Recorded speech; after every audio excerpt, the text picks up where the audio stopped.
GunNail is another example of Arcade Archives doing what, in my opinion, they do best.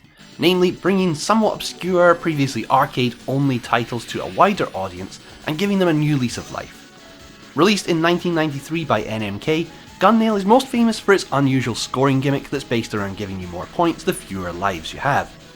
Beyond that though, it's a relatively straightforward affair that falls into the doesn't do much wrong but doesn't do much special either category. It opens with one of the least inspired intro/title sequences it's possible to imagine, and carries that lack of unique personality into the game itself. That's not to say the presentation is boring, just that it really is 100% just your prototypical spaceship shooter with absolutely no additional character or identity to it whatsoever. That said, the visuals are none too shabby, and there are a variety of interesting mechanical designs for the enemies. The colours are mostly fairly muted, with the palette seemingly lifted from the sun-faded furnishings you might find in a Highland pub that's not been refurbished since the Thatcher years. It also has a lot of those slightly insubstantial looking enemy bullets games of the time often employed, although for the most part things are pretty clear to make out. Music has a bit more personality to it than the visuals, especially the opening to stage 1 with its slapping bass, and Hamster have included an option to turn off the siren sound effect that plays when you are down to your last shield in a quality of life improvement that may seem minor, but is actually almost game changing in its effect on player enjoyment. The mechanics are extraordinarily simple, with you given just a forward shot and a bomb.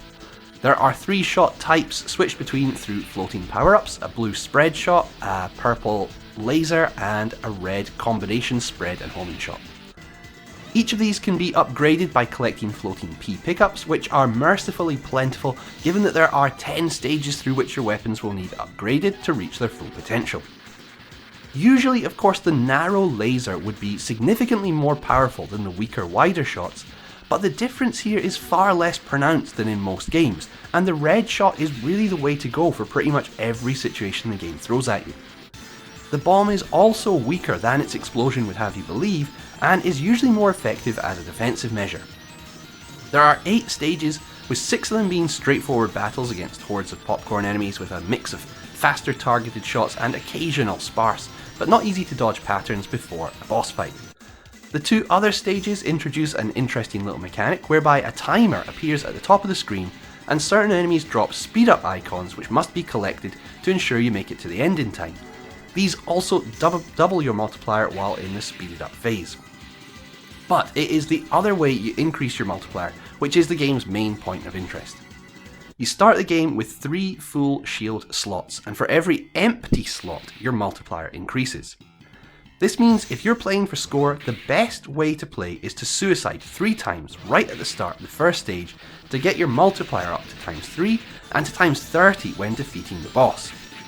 Doing this ought to give you enough points to hit the game's first extend, and in another interesting little twist, hitting that extend doesn't just give you 1 shield back, it gives you all of them back and increases your max shield capacity by 1. Each power-up pickup also whisks you up through the shot power levels far more quickly too. Suiciding like this may sound risky, but on stage 1 at least, it's not particularly difficult to pull off 9 times out of 10 after a little practice. Doing the same on stage 2, however, is a little more challenging, not least because the next extend is at 2 million points. However, it is doable, especially if you make use of the game's save states to get in enough practice, as repeatedly playing through stage 1 once you've got the hang of it can become quite a chore. There is more to the scoring system than just the above. It is important to suicide before a certain point in the stage, for example, and one thing not to do is go about this half-baked. In stage 2, I found I would often take a hit around the middle of the stage, so I experimented with keeping 1 shield in stock at the start. This allowed me to beat the stage on most occasions, but not get the big multiplier for the boss, meaning I was nowhere near the second extend score, rendering this technique the worst of both worlds.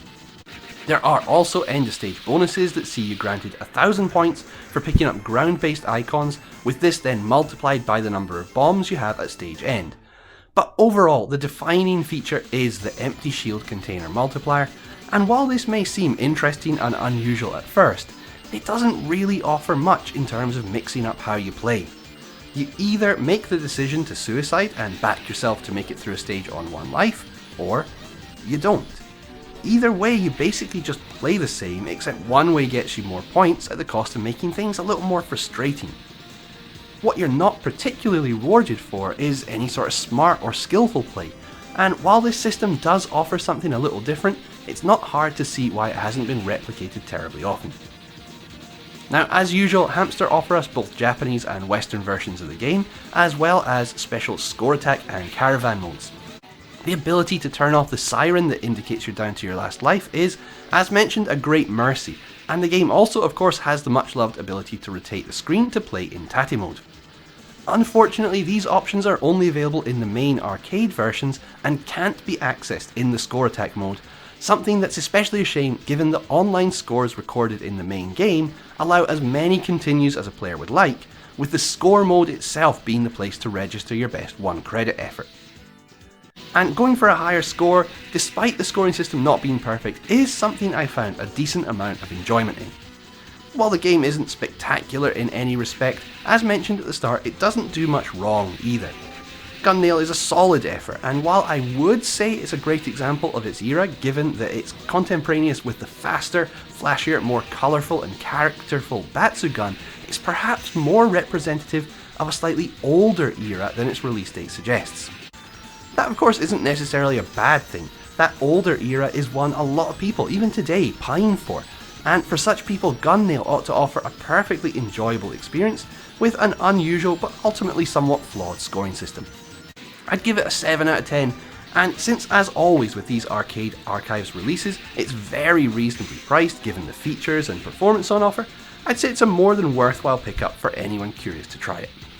Let us know your thoughts if you do that, and thanks as ever for watching. See you next time. Cheers.